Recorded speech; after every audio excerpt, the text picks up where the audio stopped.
Hi.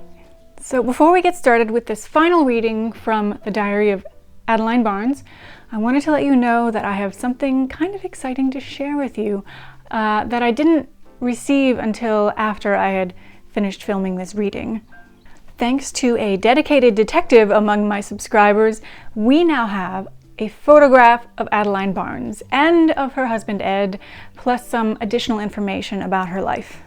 I was so excited to finally see her face, so excited to get this in my email, and I am so happy that I get to share it with you before completing this whole reading series. So I am going to be sharing that at the end of the video, and if you're interested in seeing the face of the woman that we have all been getting to know over the past year,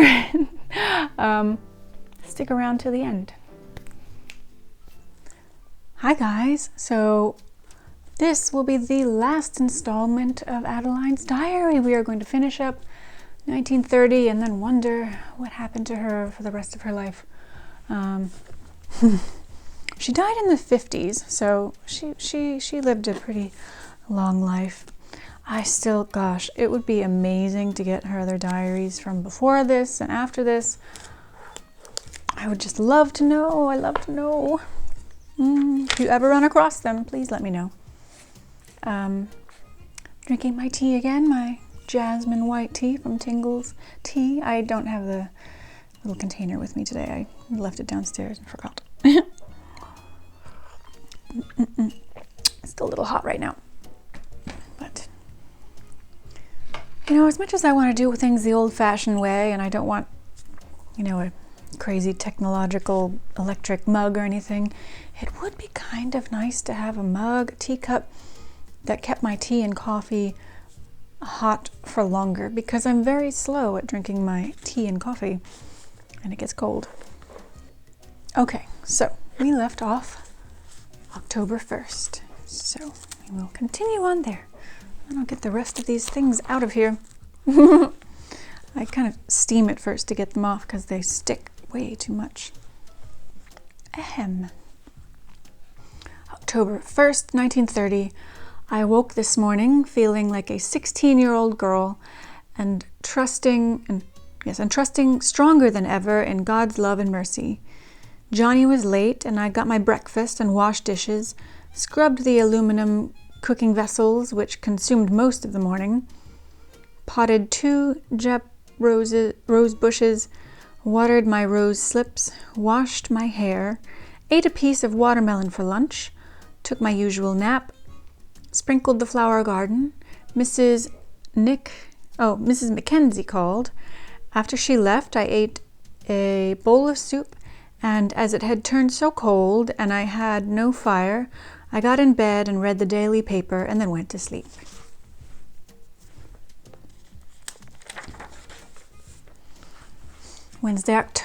Thursday, October 2nd.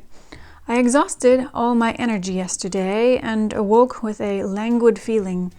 Went in the sun porch, and wrote up the minutes of garden club, while Johnny built the first fire of the season in the library grate. At 10 a.m. Mrs. Mackenzie came. We went by for Mrs. Keith and went to the meeting of the garden club.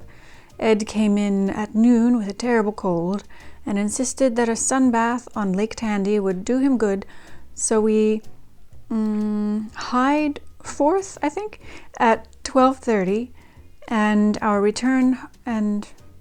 our return home he seemed to feel better. October 3rd, went to the garden and gathered a bouquet before breakfast to decorate the hall for the Democrat women's speaking. Went down at 10 a.m. and served as usher. Came by the store, got Ed, and immediately after lunch we went to the lake. October 4th, I have contracted Ed's cold and am fighting it with all the cold remedies known to man. At 10 a.m. Ed called to go to the lake. I could not resist the temptation and said yes. Mrs. Mackenzie called and wanted us to go with her. We consented, and at 12:30 she came by for us. I was hardly able to walk to the car. Every muscle in me was aching. I wrapped up good and warm and was on the lake only a few minutes before I felt that the fresh air, sunshine, were destroying the cold germs, and enjoyed the afternoon spent. October 5th, slept late, got up and took a bath, ate breakfast and found that it was too late for Sabbath school.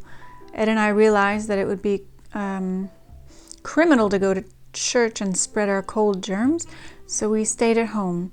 At 1 p.m., Mrs. Mackenzie came by and we went to the lake, got in the boat and had another sunbath. I'd be curious to get a journal during the 1918 flu epidemic. There was one almost I didn't almost have it. I bid, but yeah, that was the one I wanted. October 6th, cleaned the spent flowers out of the garden, and studied my club lesson. A slow rain began. Ed went to Madisonville, but returned this evening. The bids were left on our house, and the cheapest bidder was $15,000, without garage, walks, fence, and grading. $15,000 was more than we wanted to put in the house. I felt that all was to go over again. I had a good cry, went down on my knees to God, and got up determined, in spite of my old age, to fight disappointment as I have fought them all through life, trusting in God, who doeth all things well. Praying for rain, going to the club, girls' club. October 8th, May Oldham called. Mrs. Tom Smith came for flowers to decorate for the music club luncheon at Hotel Latham. Dina called. A slow, drizzly rain is falling. Afternoon, Mrs. Eli Adams called and spent a couple of hours with me. I enjoyed her so much. She is sincere, intelligent, and extremely ambitious. Got the Bardwell paper from Gladys stating that they had remodeled the old Blandville College and would have a formal opening October 18th. I have a great desire to attend the opening, for it was there that I got my education and spent my something school days. I don't know that word. October 9th, was sick last night with cold and sore throat. Spent the morning darning stockings and studying poetry. Got an inspiration from both and formed a resolution to darn fewer stockings and read more poetry. At noon, Mrs. Mackenzie came by and we went to the lake and fished. The sun bath helped my cold. Yes, darn less well, we should darn more stockings, honestly, and read more poetry. Do you darn your stockings? October 10th, the woods are beautiful in their autumn attire, and the leaves are falling fast. Ed and I realize that our fishing pleasure will soon end for the season, and as the outings are so invigorating to us, we are trying to go every day. We went with Mrs. Mackenzie this afternoon. Although fish are not striking, we enjoy the outing. Went shopping, went fishing. They both feel bad, have a cold. Doctored ourselves all day. October 13th, the architect came up this morning to go over the house plans and cut down the size and expense of it. Maybe that's why the house is so small. The unsympathetic architect, his stupidity, and the delay in building got on my nerves, and I had a nerve storm. I was in no mood to attend the club meeting this afternoon, so Ed and I went with Mrs. Mackenzie to the lake. October 15th, spent a couple of hours with the architect this morning. I called Gladys over long distance and told her that I would not be down to the college opening, ordered aromatic spirits of ammonia, opened a bottle of Conjola, and began to doctor myself. Well, she is not in a good mood. She should have gone to the opening, though. She wanted to. October 16th, spent the day directing Claude and Johnny in cleaning the sun porch. Ed has been spending most of his afternoon at home with me, something he never did before. He has never had time to stay at home before and never knew what home life was. A letter from Gladys, doing flower things. October 19th, no one seemed to remember my birthday except the women's Bible class, which means that I am supposed to donate 1 penny for each year of age to the class. That's why they remembered. Our preacher was in Washington, and I decided to take the day for rest. I can only rest by throwing off all responsibilities and giving myself up to lines of least resistance. Yes. You do that, Adeline. You deserve that on your birthday. All right, before that gets too...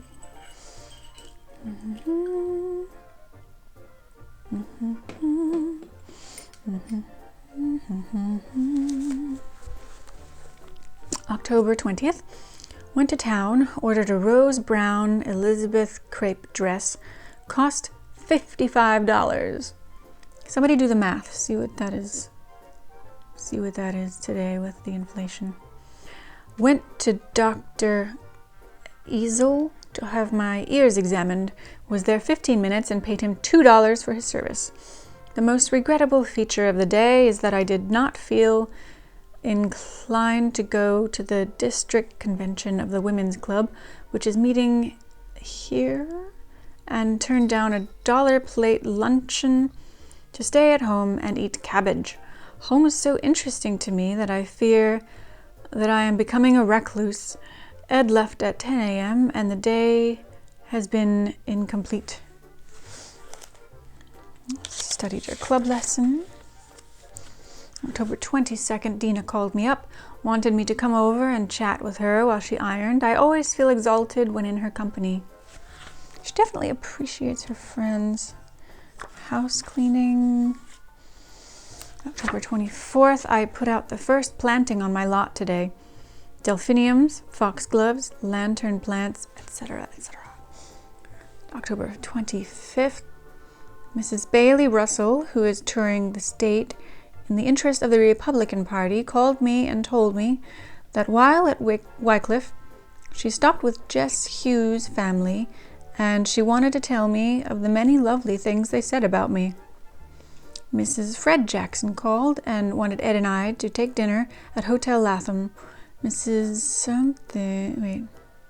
Monday evening to meet Mrs. Brown, political speaker. To take dinner at Hotel Latham Monday evening to meet Mrs. Brown, political speaker. This afternoon we set more flowers on the lot. Well, October 29th, Mrs. Browning asked me to join her party to Lake Todd. I declined, but later Ed called and wanted to go fishing, so I went, notwithstanding it was a little cold and we both are having trouble with our head and ears, but I can never resist his urge to go, even when I feel we are jeopardizing our health.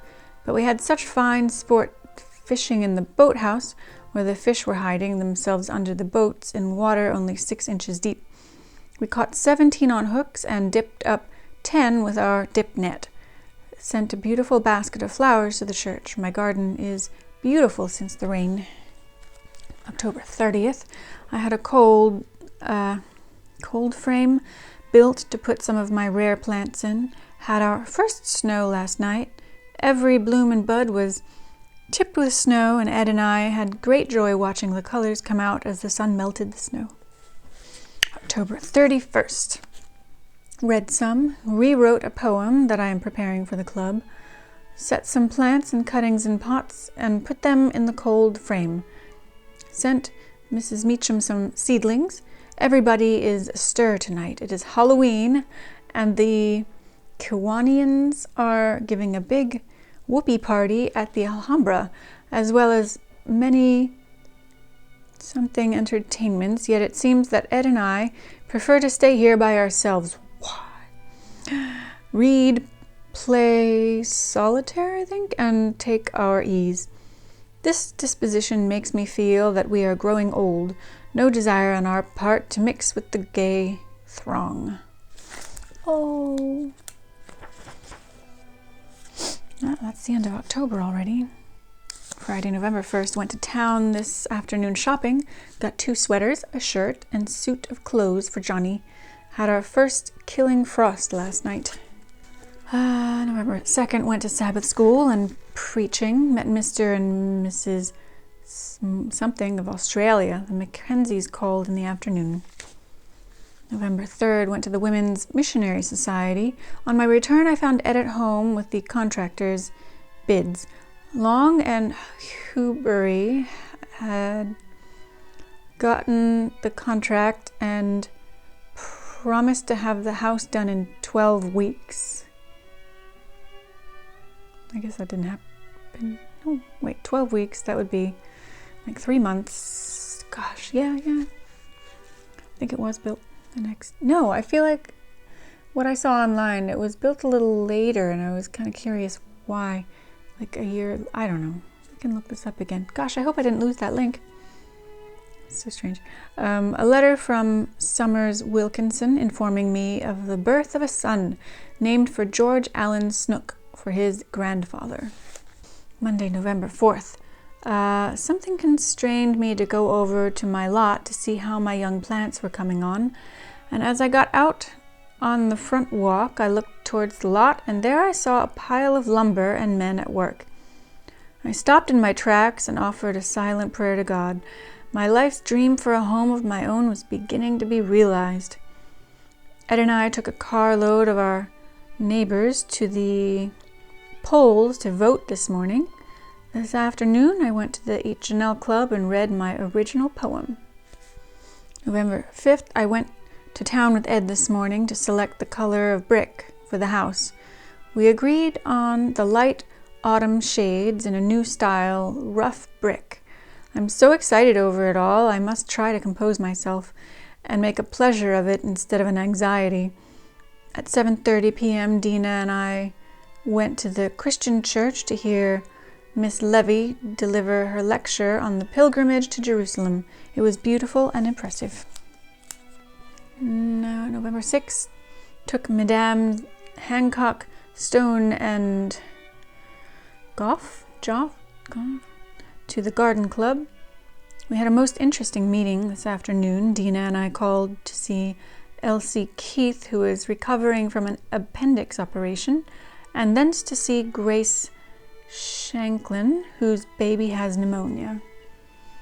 November 7th, Mrs. Mackenzie called me to go with her to the movie, but instead I motored to the cabin with Mrs. Oldham to have my orchard sprayed with lime sulfur. Ed came in at 7:30 p.m. with Eldred.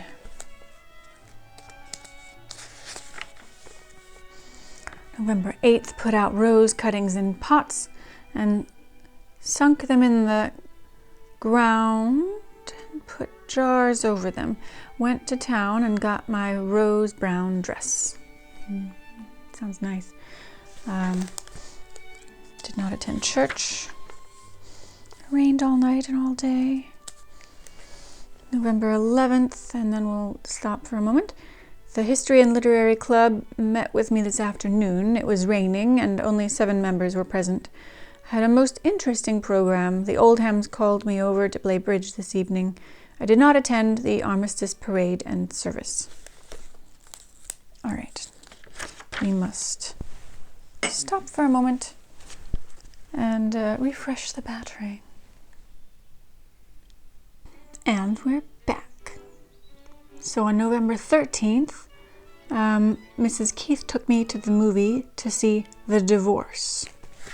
November 15th, Ed purchased a 10-pound turkey to serve the H&L Club next Tuesday. This afternoon, Ed and I went to the lake fishing. It was warm and balmy, and we had a fine outing, only caught 4 fish. November 16th, went to church and Sunday school, and from there, Ed and I went to the Mackenzies to his birthday dinner. They had turkey and all that goes with it, a most beautiful and excellent dinner. November 17th, I dressed my first turkey this morning and made a glorious success of it. I gathered a basket of mums, some gaillardia, snaps, and calendula, and decorated the house. November 18th, the club met with me this afternoon. I served a turkey dinner in the dining room. Had 20 guests who were seated at 3 tables. It's a big house. I served turkey, oyster dressing gravy, cranberries, celery, dill, pickles, hot buttered rolls, salted pecans, individual cakes, and coffee. Can I come over? November 19th. I was so exhausted that I slept but little last night. I don't think I shall ever attempt to give another big spread. My nerves go all to pieces. I seem to take things too seriously. Ed insisted that I go fishing with him this afternoon, so I went and enjoyed the air and sunshine, but we caught no fish. I wonder how long the drive is. November 20th. I arose with the intention of spending a quiet, restful day, as I see the above record gave me 1 year ago. But after breakfast, I'd put away my Haviland china, cut glass, and silverware that I used at my dinner, wrote a 4-page letter to Gladys, bought chickens, received telephone calls, played 3 records on the player piano, set out 30 foxglove plants in my cold frame that Mrs. Stone sent me, and it is now 11 a.m. Well, it seems like a lot to do before 11 a.m. 3 records on the player piano. November 21st. They began the brickwork on the house. Ed and I disagree over 2 of the trees I want. I want one something of the weeping willow preserved, while he wants it cut down. I want the big water maple in the front yard cut down, and he wants it to remain. I suggested that he remove it and plant a better tree there, but it seems that his mind is made up on the matter. We went over and played bridge with the Oldhams. Well, just keep both trees then. November 22nd. Went to town, and Ed and I took lunch with the ladies of the Episcopal Church. Went to Sunday school and church. November 24th. Turned cold last night, and now it is snowing. I gathered a bouquet of gaillardias, calendulars, and some things from my garden. They were beginning to freeze, washed off all of my pot plants. November 25th. Spent the morning cleaning my oriental tapestries. With the use of the vacuum cleaner and art gum, I made them look like new. I put them away for my new home. This afternoon, I went to the H&L Club. November 26th. Where are we here? Oh, it's a short one. I was getting confused. Mrs. Will Keith spent an afternoon with me. She is so wholesome, so natural, and sincere. November 27th, Thanksgiving, and very cold. I did not go with Ed to the services, and our lunch consisted of salmon sandwiches, cheese sticks, dill pickle, nuts, and a glass of Fall City beer. This afternoon, Mrs. Major Woodridge and Dina came, and we played bridge. November 28th, cleaned my sofa pillows and washed my Mohammedan prayer rug. I'm trying to get things ready for my new house. Dina and Mrs. Gaines came over, and we played bridge tonight. Mrs. John Garnett sent me a batch of real country sausage, made just right. Mary Peace Short, sent us a date loaf, which was also very fine, a letter stating that she is coming to see us after Christmas. November 29th, spent the morning shopping. I played bridge. November 30th, went to the ME Sunday School and gave a travel log before Dina's class. Then Ed and I went to Dina's and ate turkey dinner. Essie Barnes sent us 2 birds and a rabbit. Gosh, this is going faster. Shorter entries or something. December 1st. Sorry, I hear a truck thing. Spent the entire day cleaning and varnishing my Morricone pottery. Had a letter from Jim Peace wanting to borrow $100. It makes me sad that I haven't the money to give him, and can't have the heart to ask Ed for it, as we are building, and I know it will take all of his cash to pay for the house. I mean, that's like 2 dresses. finished varnishing my pottery. Dina came by and we went to the H&L Club. Mr. Durrett something shot himself this morning. Yeah, this is kind of the beginning of the Depression, so I think some people are not doing so well. In 1930. December 3rd, spent the entire morning writing letters and ordering catalogs on decorating, etc. In the afternoon, Mrs. Keith and I went to the movie. Tonight, I played cards with the Oldhams. December 4th at 10 a.m., Mrs. Mackenzie came for me and we went to the garden club. I think I shall resign as its secretary, as the members seem to have lost interest in it. I dusted lime sulfur on my dells and mulched them with tobacco crumbs. Mrs. Mackenzie came and got some of my sweet W. Gaillardia and Dell slips to set out. I'm sorry, I don't know how to pronounce some flower names if she's actually spelling them right. Went to market, sent some rose cuttings. December 7th, did not go to church as Johnny was not here to drive. The Mackenzies called us up and had us come over and eat a wild game pot stew for dinner, which was the best I ever ate. December 9th, I weigh more than I ever did in all my life. Spent the morning browsing through catalogs and magazines looking for ideas on decorations, etc. Afternoon, I took Madame Barnes, Abernathy, and Clarity to the H&L Club. Tonight, Ed, Johnny, and I went to see the drama entitled Bought and Paid For, which was very fine. I felt better today than I have felt for 20 years. Really? Really? Okay. I couldn't remember like 20 years. December 10th, spent the morning with wallpaper men deciding on a color scheme and cleaning books and varnishing the backs. I want everything to look new in my new house. December 11th, spent morning cleaning and varnishing books and going over planting details with Mr. Webb, who had made a landscape plan of my garden.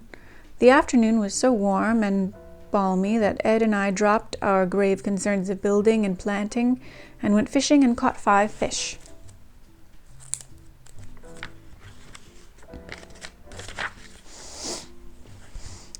December 12th, decided to have a blue-green plastic wallpaper on my living room, library, and dining room. Worked some on my books. The Mackenzies came and we played bridge until 10:30. December 13th, the contractor called and we decided on the color of tile for the bath, front porch, and dining room. Had the ground plowed for my fence posts to be set. Ed and I bought the lighting fixtures. They got the house under cover today. Played bridge with the Mackenzies. Exciting progress. I think we might finish this really well.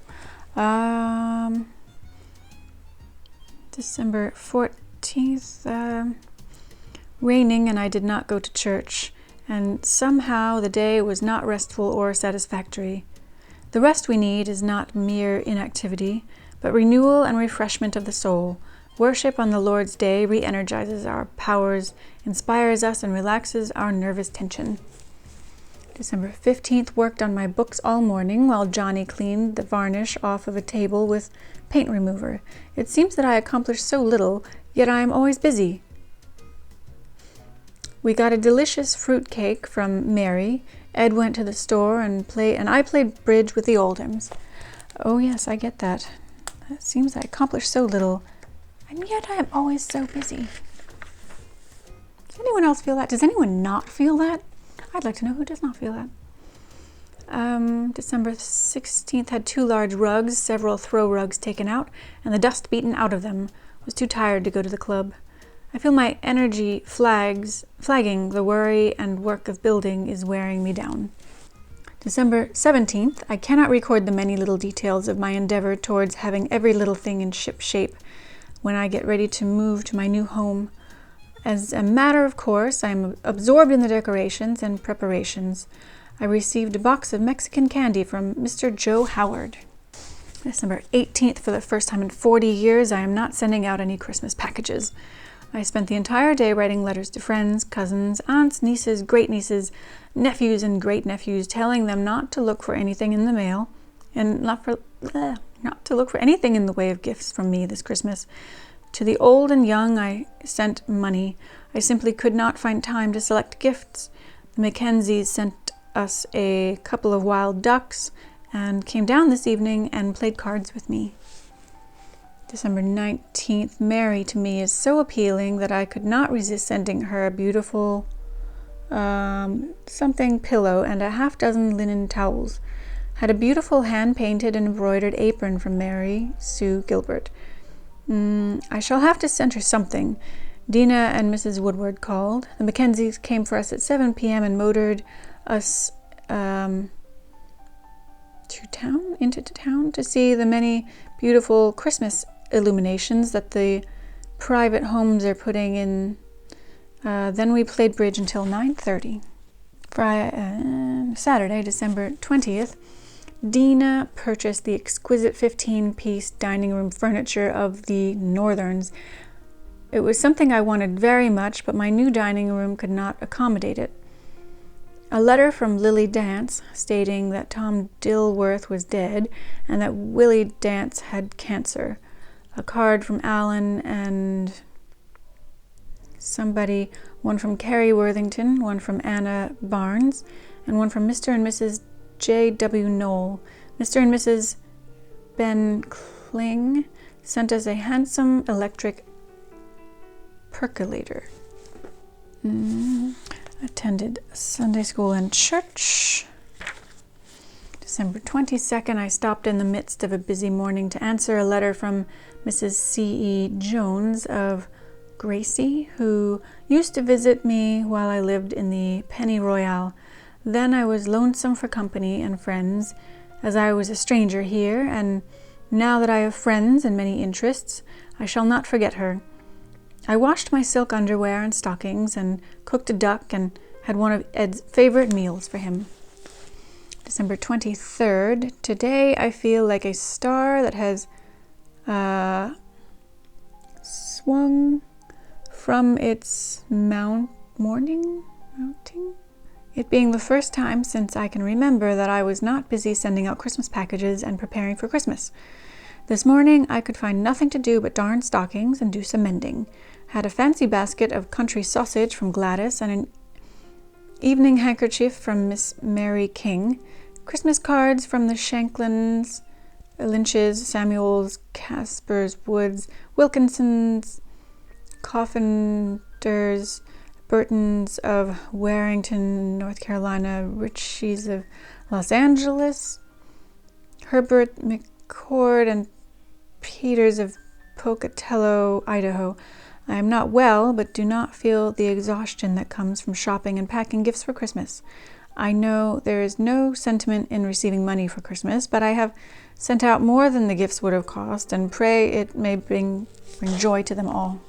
December 24th, I sent Denman a tie and socks, and Maida Kaufman a scarf. I had a fruit cake from Denman, and an apron and a jar of preserves from Mada, an apron from May Oldham, a gown from Fan and Lizzie, a pot flower from Dina, a card from Eugene Bram, and his address, Mr. and Mrs. Okay, there's like a list of names here. Ed and I spent a quiet evening at home reading, or rather, I tried to read, but this is the night before Christmas. A holy, solemn silence reigns. My thoughts dwell upon the preparations that are being made in millions of homes to cheer and give happiness to the children of the land on tomorrow. I weep when I think of the tragedy in our lives.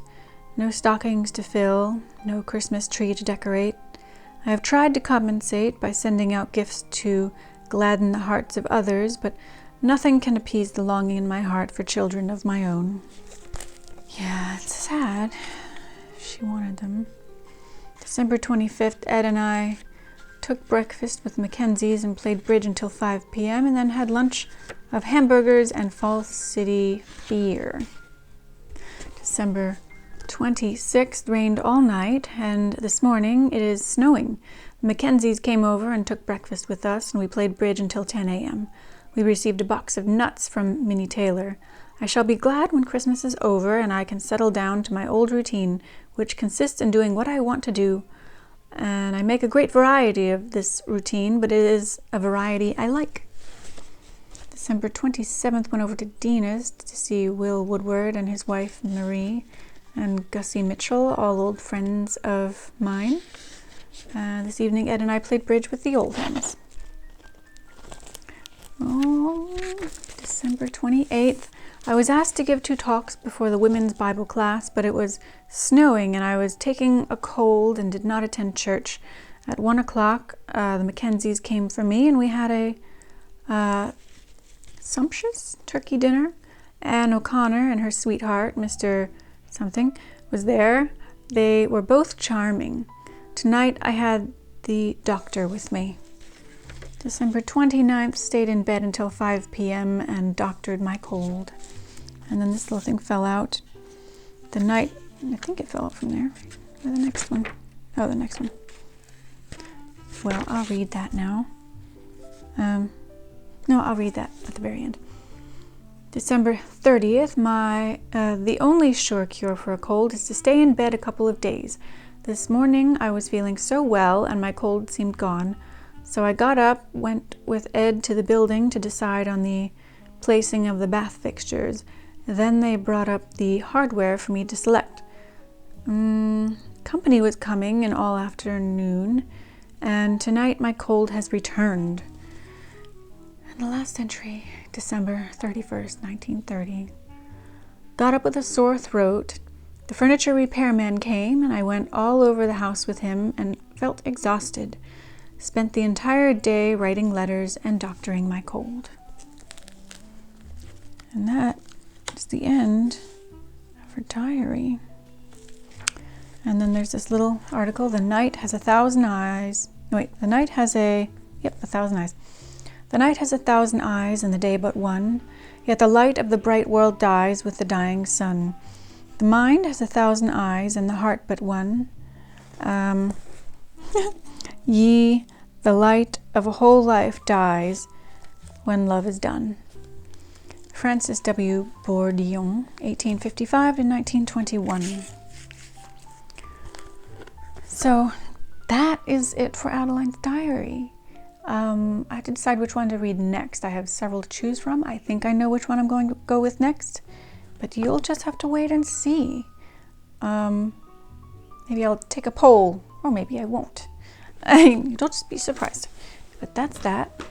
And I have to go because the camera's going to shut itself off. But I hope you enjoyed that whole series. I would love to hear your thoughts. And I will see you later. Bye. Okay, as promised, here is your bonus material. I am so happy to finally have a face to go along with these writings, these thoughts, and I can't wait to share it with you. So without further ado, Adeline Barnes. It's not the best, clearest photograph. She's a little washed out, but we have a photo. This was her 1923 passport photo, probably, I'm guessing, taken before her world tour on the SS Franconia that year. So this would have been 6 years before the writing of this specific diary. I think it's incredible how we've been able to identify the writer of this journal, where she lived, a little about her life, and now what she looked like. I hope Adeline's been happy to be able to share some of her life and travel with us. I know she wondered who would be interested in all of her long-lost travel scrapbooks. It's the best I can do, Adeline. I also have a little bit more backstory on Adeline. I'm going to read to you now from a short biography on her husband, which was found online. I'll link to the article below, and I'm gonna just read it off my laptop here. Excuse me. Mrs. Barnes was born Adeline Davis Sublett and throughout her life has been known as Dee. Her father, James Hinchy Sublette, was an extensive tobacco grower in Ballard County and was one of the first growers to flue cure his tobacco. He produced exceptionally fine grades of tobacco and often showed his crop at the surrounding fairs. At one time, he sold his prize crop for $4.98 per pound. The Sublette family came to Kentucky from Virginia, where a town is named in honor of the family, and came to America from France.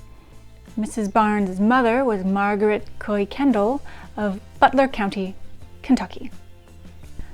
After completing the common schools, Mrs. Barnes attended Baptist College at Blandville, Ballard County, Kentucky, and beginning at the age of 18, she taught school in Ballard County for 15 years.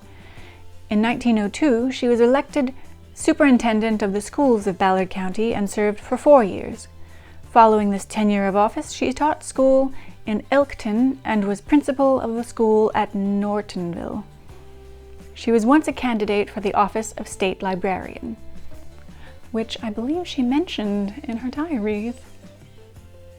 Always active in public affairs, Mrs. Barnes became social, church, and educational editor on Dr. Greer's publication, The Green River County, and in 1900 she traveled over the state making speeches in the interest of the candidacy of William Jennings Bryan and J.C.W. Beckham. In 1907 she was married to Mr. Barnes and went to Central City to make her home. Mrs. Barnes found Central City not exactly to her liking, but instead of criticizing and doing nothing, she set about immediately to improve it. At that time, there were 10 saloons there, but no schools. She organized the Women's Club and the School Improvement Club, and personally established the public library.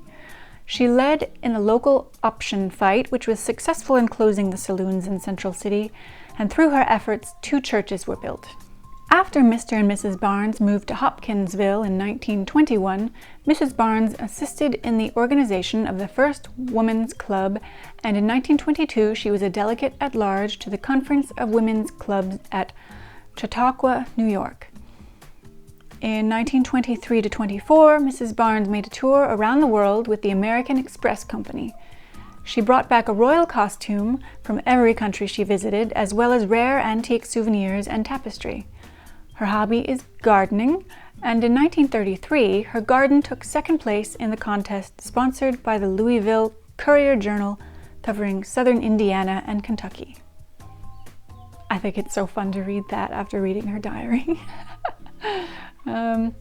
If you'd like to read about her husband, Ed, as well, definitely check that link. There's information about him that I didn't read here, in the interest of time.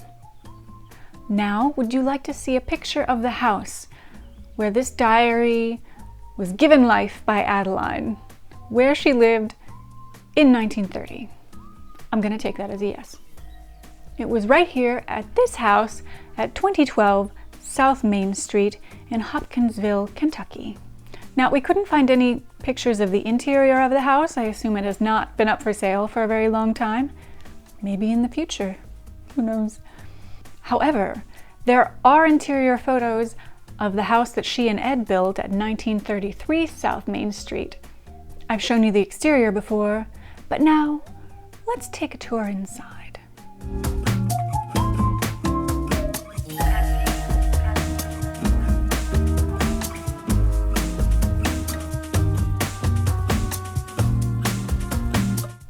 Now, I'm sure it's been renovated numerous times in the past 85 plus years since they built it, so we don't really know what the interior looks like, although she did mention that blue-green wallpaper and some tiling in this video, so we kind of know that.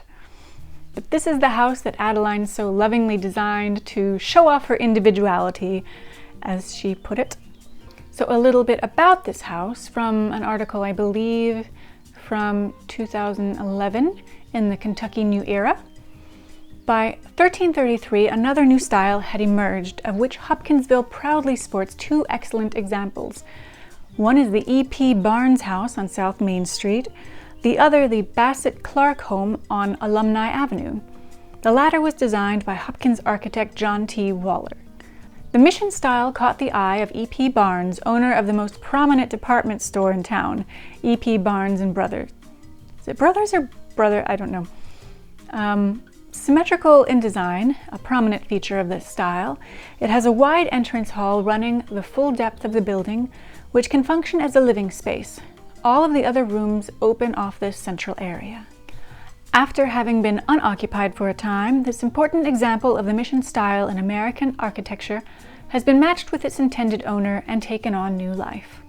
And last but not least, we also have a picture of the Penny Royale, which may sound familiar because Adeline mentioned it as the place she lived before living at 2012 South Main Street. So that brings us to the end of Adeline's diary and all the information I have on her for now. I'm really happy that I got to share her photo with you. I'm so glad she let it be found. I think she led us to her just in time.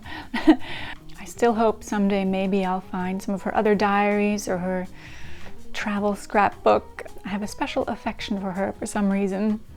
She had an intense spirit, and I really like her writing, and I find her thoughts very interesting and sometimes inspirational. In closing, I'm going to quote a little Adeline Barnes to you. "The longer I live, the more intense I live. Travel has filled the walls of my memory with beautiful pictures and made life beautiful. And my favorite, I had rather wear out than to rust out."